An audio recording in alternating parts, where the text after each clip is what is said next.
America పర్యటనలో ఉన్న KTR silicon వ్యాలీలో పర్యటించారు. టై ఏర్పాటు చేసిన పారిశ్రామికవేత్తల సమావేశంలో కేటీఆర్ పాల్గొన్నారు.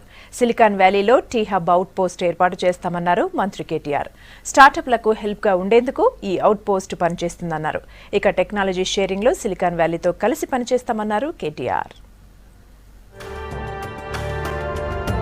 వరల్డ్ ఇన్నోవేషన్ సెంటర్ సిలికాన్ వ్యాలీలో టీ హబ్ అవుట్ పోస్ట్ చేస్తామన్నారు మంత్రి కేటీఆర్. అమెరికాలో పర్యటిస్తున్న కేటీఆర్ టీఐఈ ఏర్పాటు చేసిన పారిశ్రామికవేత్తల సమావేశంలో పాల్గొన్నారు. టీ హబ్ లోని స్టార్టప్లకి స్కేల్ అప్ గా సహకారం అందించాలని సిలికాన్ వ్యాలీ ప్రతినిధుల్ని కోరారు మంత్రి.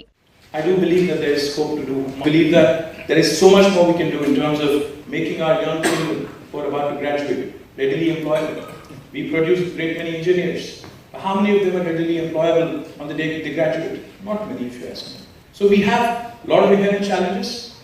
We have a lot of very, very interesting programs.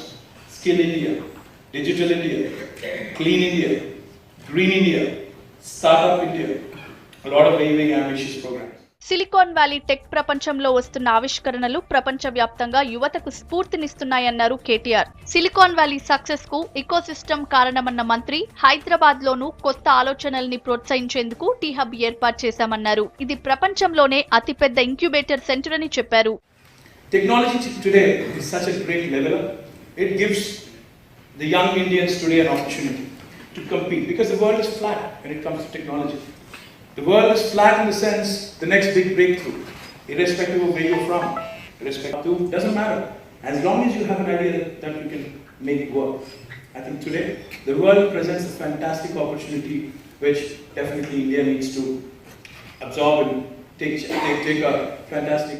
తెలంగాణలో పరిశ్రమల స్థాపన, పెట్టుబడులకున్న అవకాశాలని వివరించారు మంత్రి. రాష్ట్రం ఏర్పడిన 2 ఏళ్లలో ఎన్నో మార్పులు తీసుకొచ్చామన్నారు. కొత్త పథకాలు, అత్యుత్తమ విధానాలు అమలు చేస్తున్నామన్నారు. వ్యవసాయం, పారిశ్రామిక, సంక్షేమ రంగాలకు ఎక్కువ ప్రాధాన్యత ఇస్తున్నట్లు వివరించారు కేటీఆర్.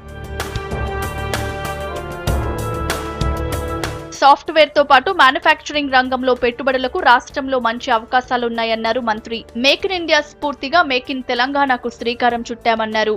చిన్న పట్టణాల్లోనూ బీపీఓ సెంటర్లు ఏర్పాటవుతున్నాయని చెప్పారు. రాష్ట్ర ప్రభుత్వం అమలు చేస్తున్న అభివృద్ధి, సంక్షేమ పథకాలు ప్రపంచ దృష్టిని ఆకర్షిస్తున్నాయన్నారు కేటీఆర్.